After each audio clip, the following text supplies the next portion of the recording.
Alright guys, welcome back to another video of the Ergo Benjamin, kind of like the Ergo report, whatever you want to call it. Okay, so we're back, the market is up, it's all crazy.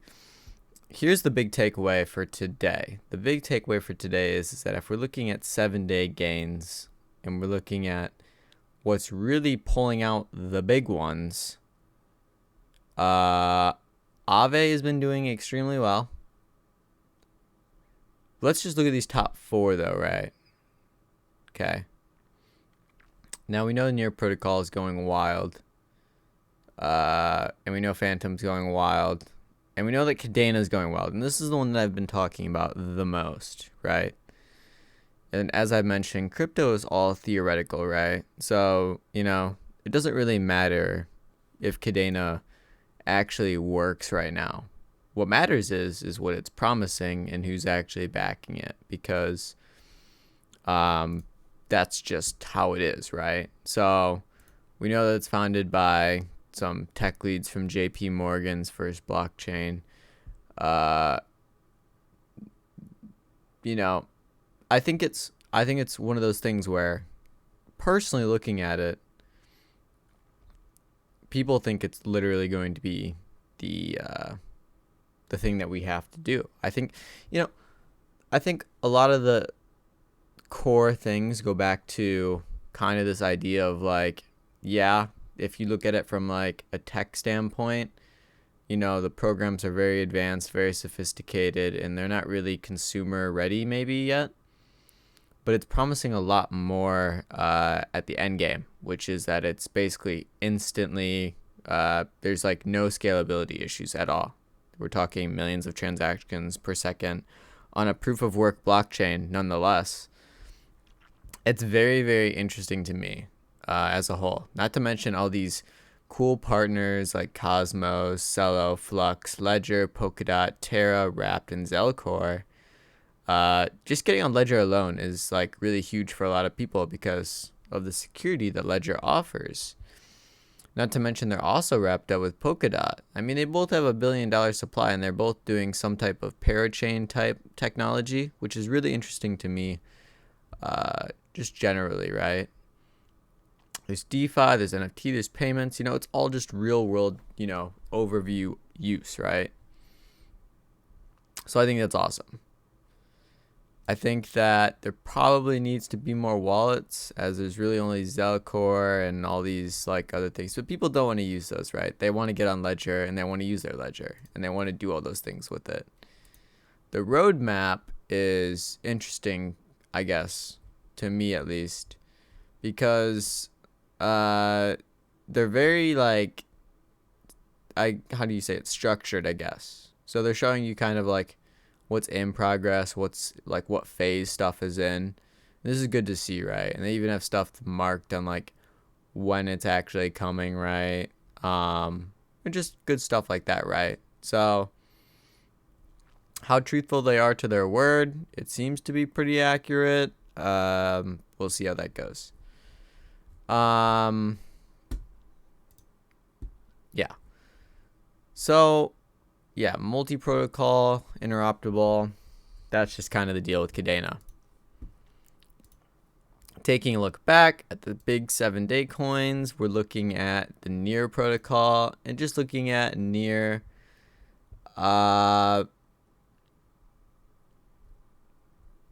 I haven't looked at Near very much, but from what I do know already is that it's like if ETH had 2.0, right? And this is Near. And a lot of people are trying to race to this idea of ETH 2.0 before it actually happens. This could be either a really good thing or a really bad thing, because the way I'm looking at it is that to even make substantial gains for Near now, we're at a market cap of almost nearly $10 billion, right? People are talking about Near going to $100. So we basically have to go, nearly 10x from here, which is about $150, which isn't totally undoable, but it's just very, very unlikely for it to get $100 billion market cap when market cap of some of these isn't even $100 billion. But I mean, we have yet to see that yet. So for near, I don't really see $100.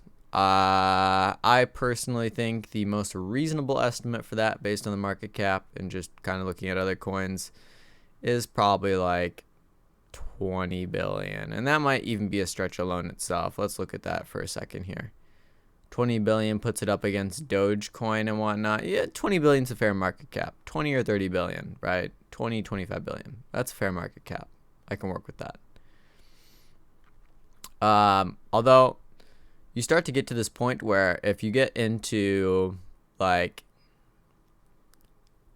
past, I would say like wrapped Bitcoin and Binance USD, once you get past like these two, and maybe, yeah, just that in general, maybe crypto.com now, you kind of just like surge, right?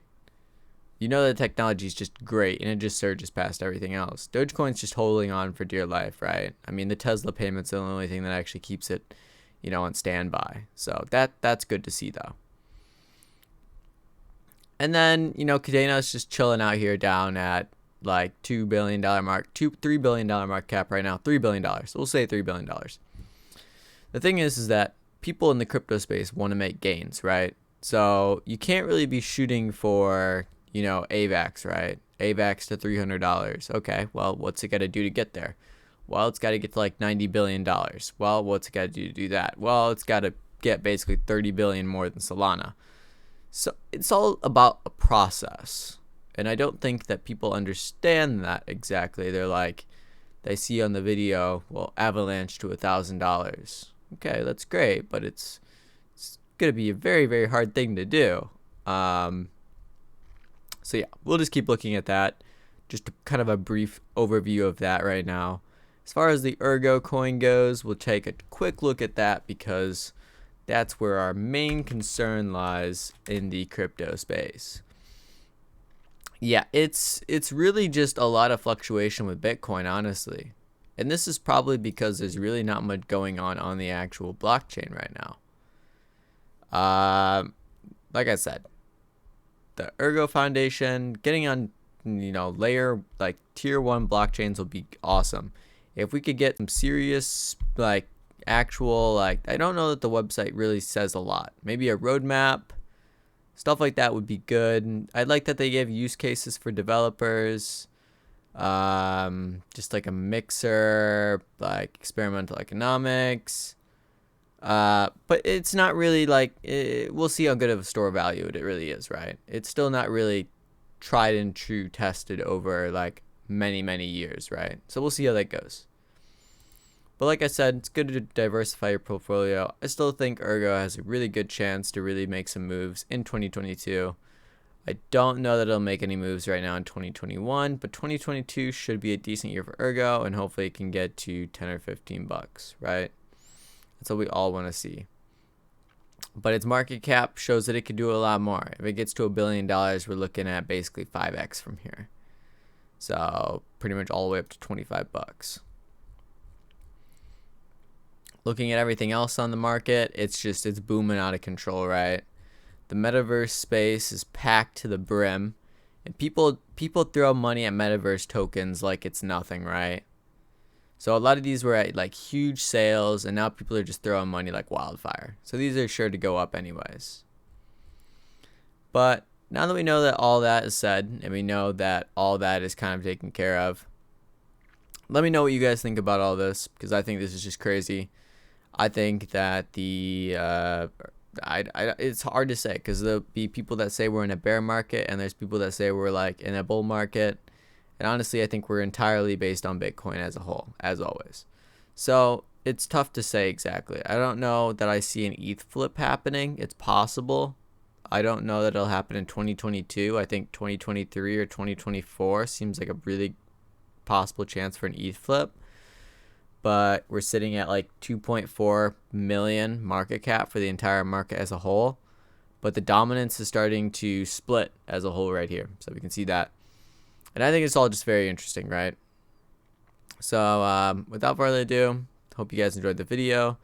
Hope you guys have had a Merry Christmas. And we will catch you guys in the next video on whatever that might be at the time. Maybe it'll be the market crashed. I don't know. Nothing can go green like this forever. Something's going to go bad, right? So maybe this is a good time to take some profit and then reinvest at a later point.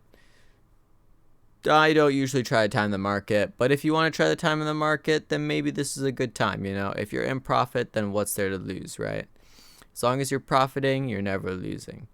There's always the FOMO, like the fear of missing out. Just never worry about that stuff. Just as long as you're profiting, as long as you're making money,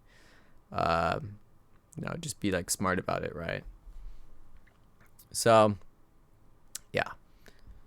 So let me know what you guys want in the next video, and I will catch you guys there. Remember to like, subscribe, and comment, and peace out.